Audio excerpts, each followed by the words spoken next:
মাত্র ৬ মাস আগে বিয়ে করেন বিধ্বস্ত বিমানের পাইলট ফ্লাইট লেফটেন্যান্ট তৌকির ইসলাম সাগর।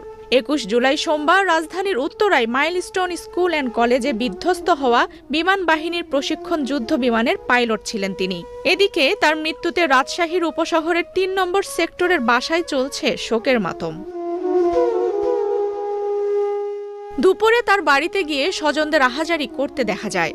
পরে বিকেল ৫টার দিকে সাগরের বাবা তহরুল ইসলাম, মা সালেহা খাতুন ও ছোট বোন বৃষ্টিকে বিমান বাহিনীর একটি হেলিকপ্টারে করে ঢাকায় নেওয়া হয়। বিষয়টি নিশ্চিত করেছেন সাগরের মেজ চাচা মতিউর রহমান। তিনি বলেন, আমরা বিকেল ৪:৩০টার দিকে তৌকিরের মৃত্যুর খবর পেয়েছি।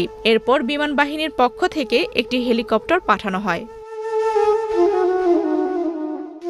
নিহত পাইলটের চাচা মতিউর রহমান জানান, সাগর ৬ মাস আগেই বিয়ে করেছিলেন। সম্প্রতি তিনি রাজশাহীতে